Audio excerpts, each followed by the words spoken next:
a mysterious traveler. Another journey into the realm of the strange and terrifying. I hope you will enjoy the trip, that it will thrill you a little and chill you a little.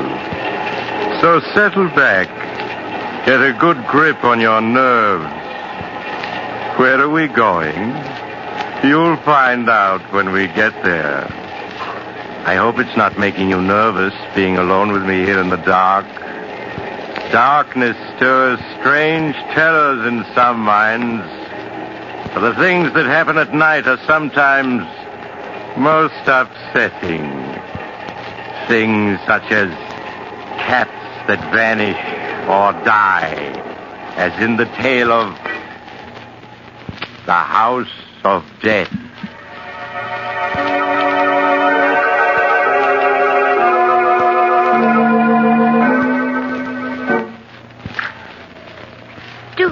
Living out in the country this way, Louise. We're so isolated from everyone. Yes, Martha. It was much nicer when we lived in our own house in the village. And even if Roger and Hester are our nephew and niece, we should never have let them persuade us to move out here with them.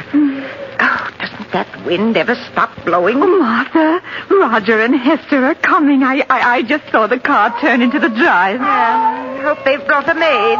Yes. What's the matter with Toby and Queenie? Oh, mother's little darling's hungry. Even Toby and Queenie don't like living here. Yes, they do seem unhappy. But Toby hasn't been eating well at all. Oh, Louise is very foolish out living here with Roger and Hester. I think we should move back to our house in the village where we can really be happy. Oh, Martha, could we? I see no reason why we can't. So much nonsense about our being invalids and too old to live alone. Hello, Aunt Martha. Aunt Louise. Oh, Roger, were you able to get a maid for us? Oh, I'm sorry about that, Aunt Louise. I tried, but it's just impossible to get a maid these days. But, Roger, you know we need someone to push Louise around in her wheelchair. It's too much for me. Well, I'm sure Hester will do anything you ask. How are you, Aunt Louise? Aunt Martha? I brought you some good hot tea and some biscuits. Thank you, dear. Roger, Louise and I have been talking things over. Now, it is very kind of Hester and you to invite us to live with you, but we were much happier living in the village and would like to go back to our house. What?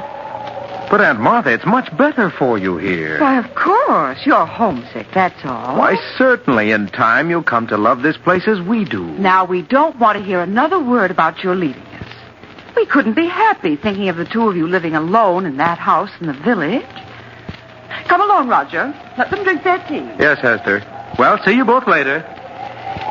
They're really so good to us, Martha. But I do wish they'd let us return to our own house. Those tea taste strange. You tried it yet, Louise? No. Well, yes, you're right. It does taste funny. Probably the water they use. Nothing out here seems as good as it was home. You better not drink any more of it. Oh, do you remember the little teas we used to give when we lived in the village? Mary Thompson came over every afternoon. It was so nice. There's no reason why we can't move back to our house and have those teas again. But you heard what Roger and Hester said. Our health isn't so good, and we need someone to look after us. Well, what of it? With all that money Father left us, we can afford a dozen servants. Yes, Louise, I think we'd better plan to return home.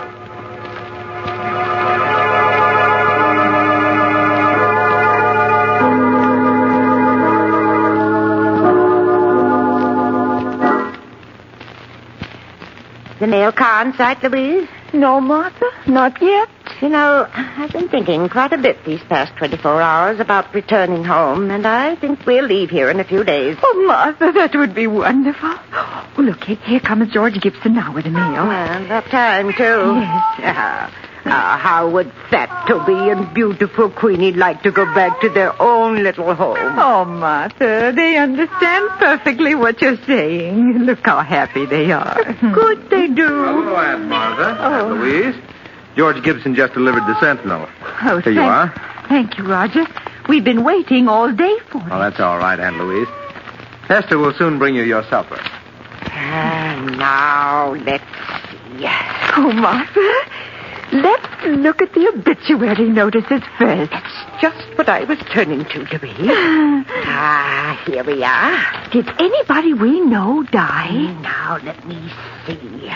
Oh, yes. You remember Amos Wilson, don't you? Yes. He died 2 days ago. Poor Amos. He was about your age, wasn't he, Martha? Certainly not. He was a good deal older. Martha, look at this. Why, it says that Mary Thompson is entering the home for the infirm. The poorhouse? Oh, no, it can't be. Oh, the dreadful place. I'd sooner be dead than in that home. Poor Mary. Oh, I shudder every time I think of that horrible place. The poorhouse. Martha, after we move back to the village, can't we have Mary come to live with us? Yes, of course. Going to the poorhouse would be the death of her. Oh. Huh? Louise, what are you staring at in this paper? No, it can't be. What can't be? Read what it says in the real estate column. The old Abbott mansion, owned by the Mrs. Martha and Louise Abbott, has been put up for sale by their nephew, Roger Abbott. What? Why, must be a mistake. We never told Roger to sell our house. I wouldn't dream of it. Well, Martha, it's been in the family for almost a century. How could Roger do such a thing? I'll soon find out. Roger! Now, Martha, you mustn't get excited. But why should he want to sell our house? Are you calling me out, Martha? Yes, Roger. What's this in the Sentinel about our house being for sale? Oh, is it in the Sentinel?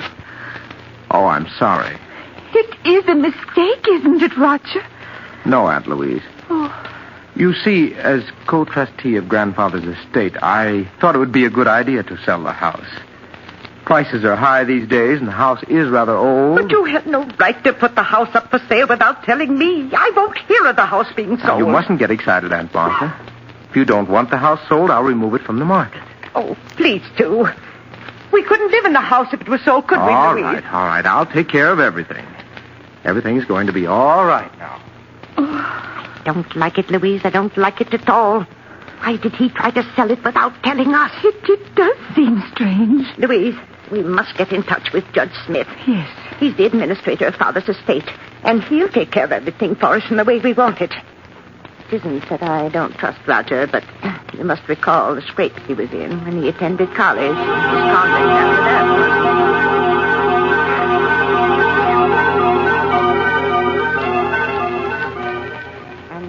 Then there was the matter of that bad check Roger gave. If it hadn't been for his dear father, he would... Someone's coming, Martha. I have your suppers for you.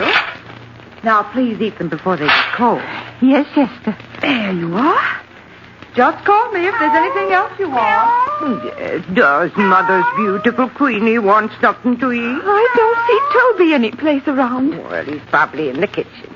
Now, say pretty please, Queenie, and Mother give you this nice piece of meat. That's Mother's darling. Here you are. Oh, isn't she lovely, Louise? Oh, yes. Queenie has such wonderful manners. We'd better eat our soup before it gets cold, Martha. Yes. And as I was saying, Louise, I don't care for Roger's attitude at all. Ask me, he's been behaving very strangely. Yes, Martha. Martha. Martha, that piece of meat you gave Queenie doesn't seem to have agreed with her. She looks ill. Oh, yes, you're right. Oh, Queenie, what's the matter with Mother's little darling? Martha, she's in agony. What can we do? Roger, come quickly. Oh, poor Queenie. Roger. She's suffering so. Martha. Oh, Roger, do something. We must help poor Queenie. Oh, Roger, look. I'm afraid it's too late, Aunt Martha. She's dead. Dead? But She can't be. She was all right just a few minutes ago. Things like this will happen, Aunt Martha. She was old. She probably had cramps. Roger, you better take Queenie out of here. All right, dear. poor Queenie. We've had her ever since she was a little kitten. 12 years now. There, Aunt Louise, you mustn't cry. You still have Toby. Now, why don't you eat your supper? You'll feel much better if you do. Esther, how can you speak of food at a time like this?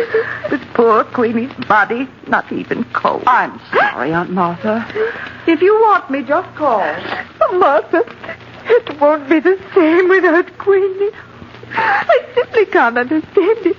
1 minute Queenie was perfectly well. Then after you gave her the meat, she became ill. Yes, she was perfectly well until she ate the meat.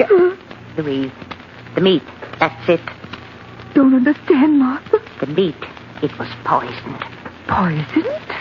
Louise, that poisoned meat was meant for us. Martha, you don't mean that Roger and Hester... Oh, no. Yes, no. Louise, they're after our money. Oh, what are we going to do? We can't get at the phone. Got to get in touch with Judge Smith. Our lives depend upon it.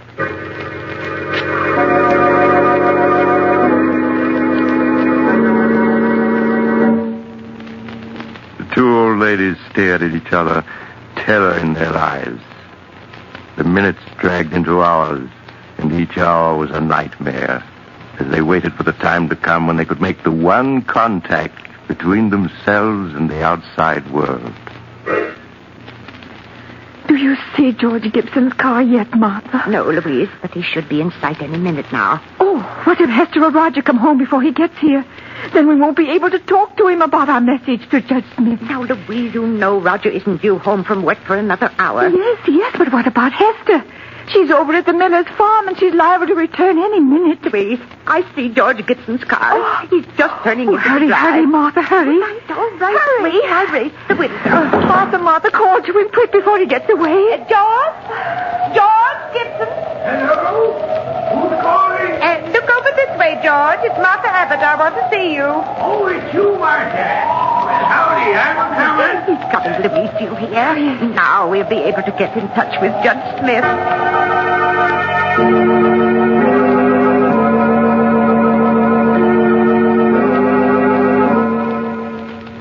But after George Gibson left the Abbott sisters, he met Hester a half-mile up the road. The two conversed for a minute. Then George Gibson continued on his way. Hester stared after him as he drove away, her face tense and white. Then, as if suddenly understanding the implication of his words, she turned and ran towards her home, her heart pounding with fear. Roger, I just met George Gibson, and he told me that when he delivered the mail here, Aunt Martha and Aunt Louise called him into the house. Call him into the house. Yes. They asked him to get Judge Smith for them at once. I told you it wasn't safe to leave them alone, even with the phone locked in our room. All our plans may have been for nothing. Oh, Roger, do you think they suspect? I don't know. I do know it was a mistake letting them talk to George Gibson. After all our careful work, we can't let everything be spoiled now.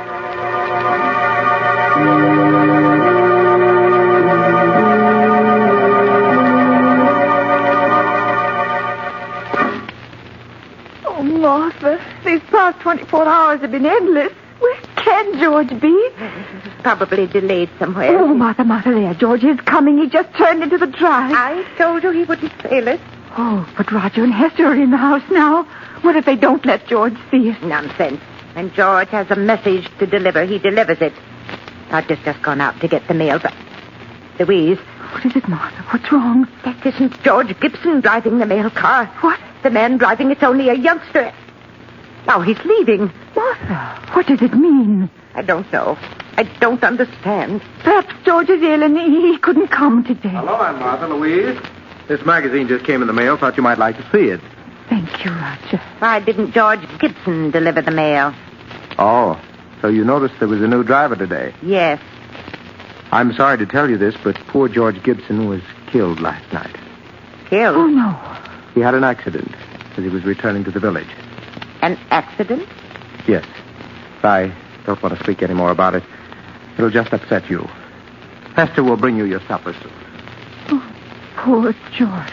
That means Judge Smith never got our message. Oh, Martha. Louise, don't you see? It wasn't an accident. But Roger said it was. George was deliberately killed to keep him from going to Judge Smith.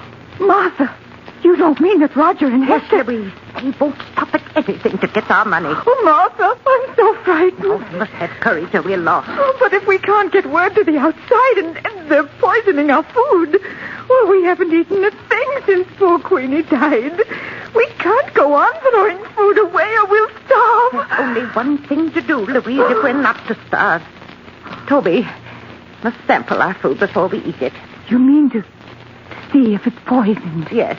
Oh, I know it's dreadful risking poor Toby's life like that, but it's the only thing to do. And meanwhile, we must get in touch with Judge Smith. We must.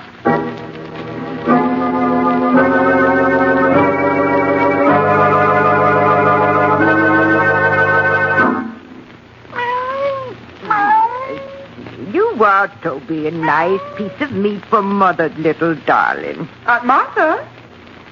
Where are you feeding Toby? He gets plenty to eat in the kitchen. Of course. I've always fed Toby from my own plate. He expects it. But, Aunt Martha, if you feed that meat to the cat, there won't be enough for you. Yes. If you're to get well, you need all that food. Now, I don't want you feeding Toby any more of it. Here, Toby. Come along, boy. Come on out to the kitchen while Aunt Martha and Louise eat their supper.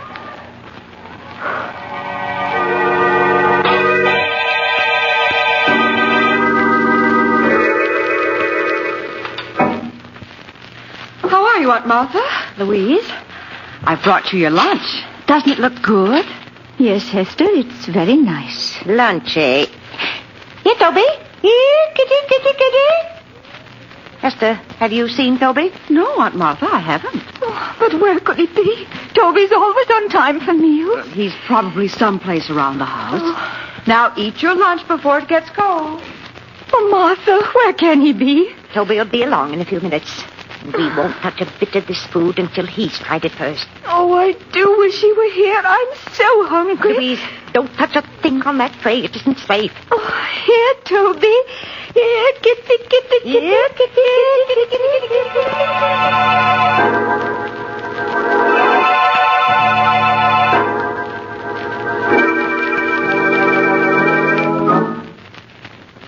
Good evening, Aunt Martha. Louise, how are you? Good evening, Roger. I have your supper here for you, too. What? Aunt Martha, neither of you ate your lunch. What's wrong? We weren't hungry, Hester. Have you found Toby yet? No. I've looked everywhere for him, but he seems to have disappeared. Oh, no. Now, you mustn't worry. I'm sure he'll turn up. Yes. Aunt Martha, you and Louise can't afford to miss meals in your state of health. Why, certainly not. Now, we want you to eat everything that Hester has brought you. Yes, you'll make us very unhappy if you don't. Now eat it while it's hot. Come along, Roger. I'll get you your supper. All right, dear. Did you hear what she said about Toby, Louise? Yes, he's vanished. Nonsense. They've killed him. You saw how angry they were last night when we fed Toby from our plates. They've killed him so he won't spoil their plans. Oh, Martha, what are we going to do? I'm so hungry. Got to get word to Judge Smith before it's too late. But how? Tomorrow, I'm going to go out to the road and try to get to the village. But, Martha, it's 2 miles to the village, and you know you can't walk more than a few yards. You're not strong enough. Louise, with either starvation or poisoning staring us in the face, we haven't any choice. I must try to reach the village.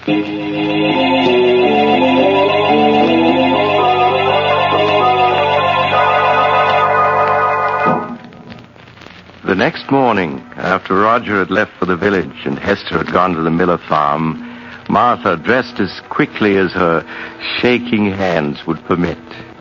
Louise watched nervously as her sister quietly opened the door and started on her long, painful way to the village. Hello, Aunt Louise. Oh, why, where's Aunt Martha? Aunt Martha? She's someplace around the house. But I've just been through the house. Why, her closet is open, and her hat and coat are missing. Aunt Louise, did Martha leave this house? Why, yes, she said she wanted to go for a walk. Go for a walk? At her age and in weather like this? Why, it'll be the death of her. Did she start out toward the village? Answer me. Yes, Hester. Telephone Roger at his office. She must be stopped.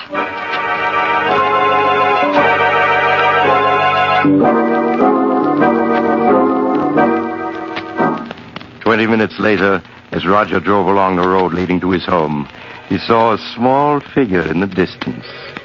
It was Aunt Martha. There was a weary, painful look on her face as she hobbled towards the village. In spite of her determined resistance, he put her in his car and drove rapidly on home. One thought was uppermost in his mind. He must make sure that this could never be repeated. Oh, Martha, I'm so hungry. Yes, Louise, I know. So am I. We've gone 3 days now without eating.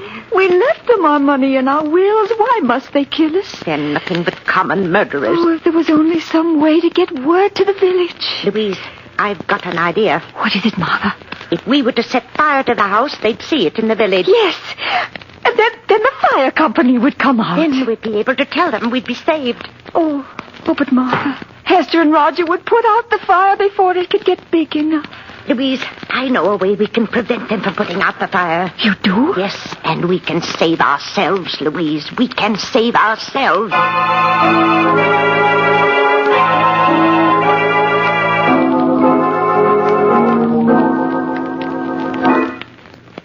Here, Toby. Here, kitty. Aunt Martha! Why are you looking down the cellar? You should be in your room. Yes, it's drafty out here in the hall. Now, come on, close the cellar door and go back to your room. But I heard Toby crying. He's down in the cellar, and I won't go to my room until I get But him. Aunt Martha, Roger, just to put Aunt Martha's mind at ease, why don't you go down to the cellar and see if Toby is there? Oh, all right. If you ask me, it's just a waste of time. Oh, please help him look for Toby, Hester.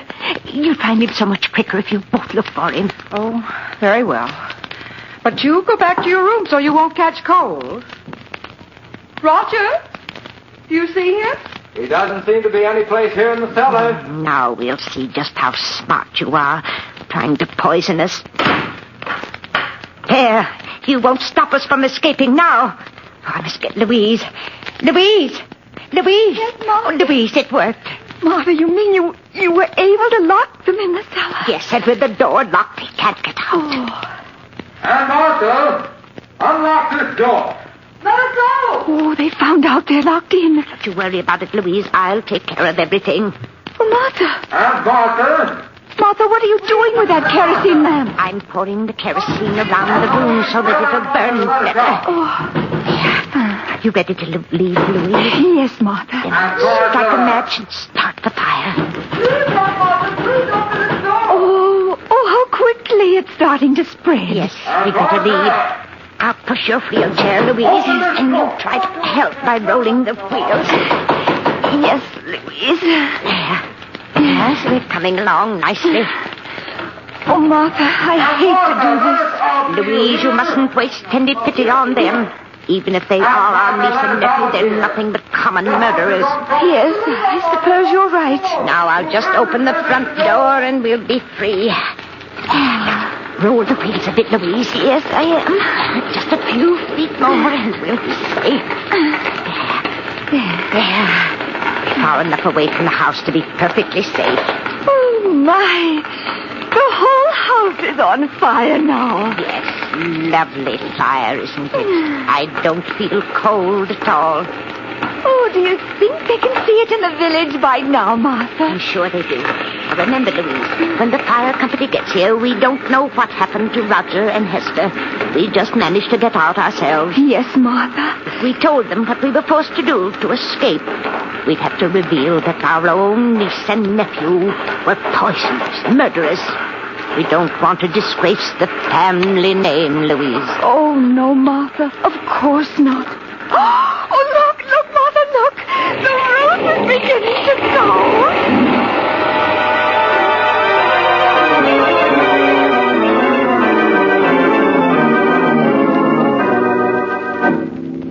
A few minutes later, the fire company arrived to find Martha and Louise in the garden, staring at the roaring fire which had been their home.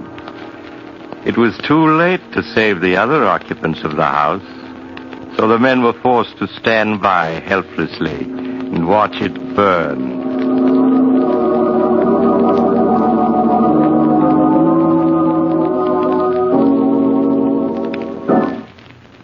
Good morning, Judge Smith. Good morning, Miss Martha, Miss Louise. I trust you're well after that terrible ordeal last night. We're much better, thank you, Judge. Well, now that your niece and nephew are gone, we must plan for your future. Oh, you don't have to bother, Judge. All we want to do is move back to our old house, hire a few servants, and live as we used to. Oh, and I was wondering if you could arrange to have Mary Thompson come live with us. I won't hear of her going to that dreadful home for the infirm. Oh, no, it would be the death of her. Ladies, I'd hoped I'd never have to reveal the truth to you, but now it appears I must. I don't understand, Judge. Last month, the bonds in the trust fund your father left you became utterly worthless. What? Your nephew and niece were afraid the shock of learning you were penniless would kill you. So it was decided to keep the news from you. That's why the three of us persuaded you to move in with them. Your house here in the village had to be sold to meet debts of the estate. But that can't be. Father left us so much. It's all worthless now.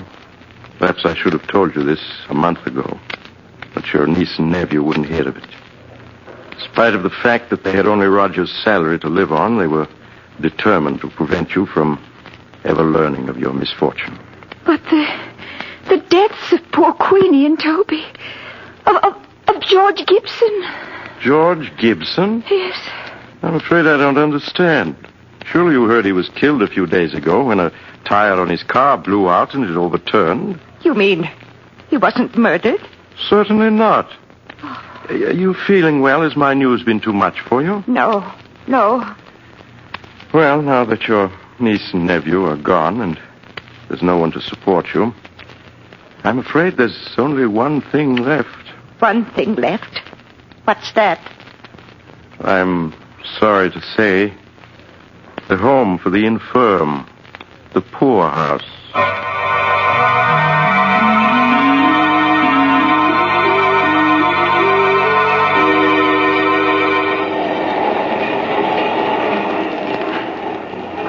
This is the mysterious traveler again. Have you enjoyed our little trip? Too bad about the Abbott sisters. Such nice old ladies. But then, how were they to know that poor Queenie died of cramps, not poison? After all, you can't be too careful, can you? Would you care for a sandwich? They're very delicious. I make them myself. Oh, you're getting off at the next stop. I'm sorry. Perhaps you'll join me again soon. I take this same train every week.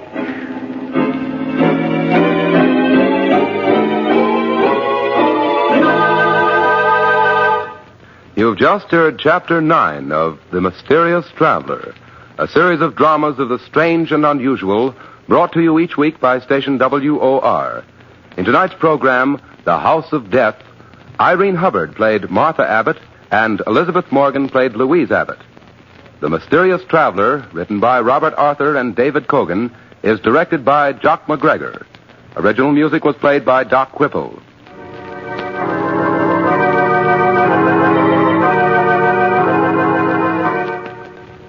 Listen next week to a tale titled The Man Who Knew Too Much. Another tale of the Mysterious Traveler.